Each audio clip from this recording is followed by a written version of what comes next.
வணக்கம் மாணவர்களே. இந்த வீடியோவில் 12ஆம் வகுப்பு கணிதம் அத்தியாயம் 6 வெக்டர் இயற்கணிதத்தின் பயன்பாடுகள். இதில் எடுத்துக்காட்டு 6இல் 28 பார்க்க போகிறோம். என்ன கொடுத்துருக்காங்க பாருங்கள். x+3/2 = y - 1/2 = -z என்ற நேர்கோடு ஆய அச்சுகளுடன் ஏற்படுத்தும் கோணங்களை காண்க.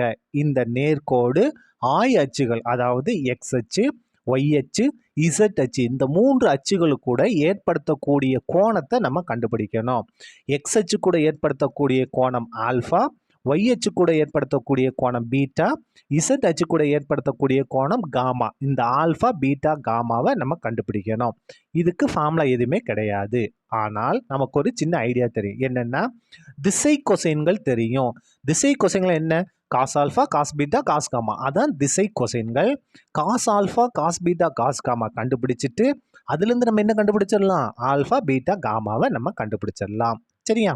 இப்போ பாருங்க, நமக்கு திசை கொசைன்கள் வேணும் அப்படின்னா இணை வெக்டர் பீன்ற வெக்டர் வேணும். இதுலேருந்து நம்ம பீன்ற வெக்டர் எடுத்து எழுத போகிறோம். இதை கொஞ்சம் கரெக்டாக எழுதிடலாமா பாருங்க. x+3/2 = y - 1/2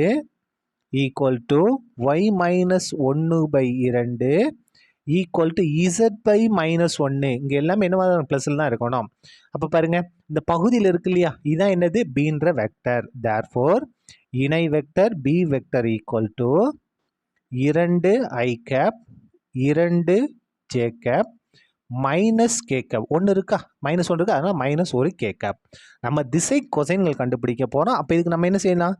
எண்ண அளவு மேக்னிடியூட் நம்ம கண்டுபிடிக்க போகிறோம். ஸ்கொயர் ரூட் ஆஃப் என்ன செய்ய வேண்டியதான்? ijkகளுக்கு வர்க்கப்படுத்தி கூட்டணும். இங்கே ஐயோட கிளை என்ன இருக்குது? 2, 2 ஸ்கொயர். ஜேவோட கிளை என்ன இருக்குது? 2, 2 ஸ்கொயர். கேவோட கிளை என்ன இருக்குது? -1. அதையும் ஸ்கொயர் பண்ணணும். இப்போ பாருங்கள், = ஸ்கொயர் ரூட் ஆஃப் 2 ஸ்கொயர் பண்ணால் 4, 2 ஸ்கொயர் பண்ணால் 4, -1 ஸ்கொயர் பண்ணால் +1 = √9. எல்லாத்தையும் கூட்டினா 9, 9க்கு வர்க்கம் எடுத்தால் 3.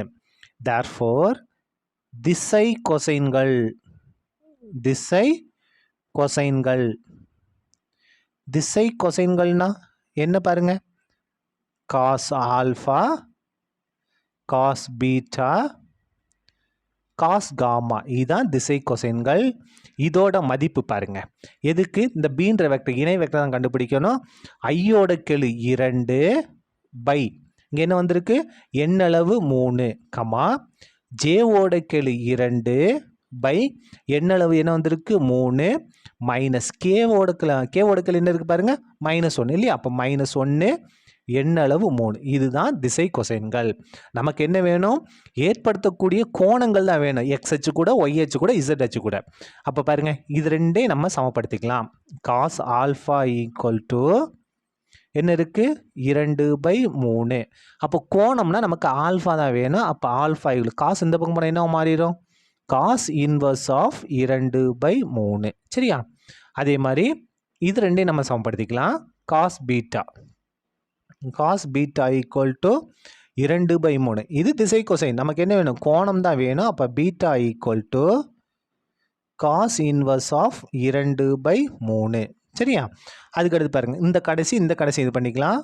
Cos gamma = -1/3. நமக்கு காமா தான் வேணும். அப்போ காசு இந்த பக்கம் வந்தால் காஸ் இன்வர்ஸ் ஆஃப் -1/3. தேர்ஃபோர் தேவையான கோணங்கள், அதாவது அந்த நேர்கோடு எது ஆய அச்சுகளை சந்திக்கும் போது உண்டாகக்கூடிய கோணங்கள். இதான் என்னது? தேவையான கோணங்கள். என்னென்ன கோணங்கள்?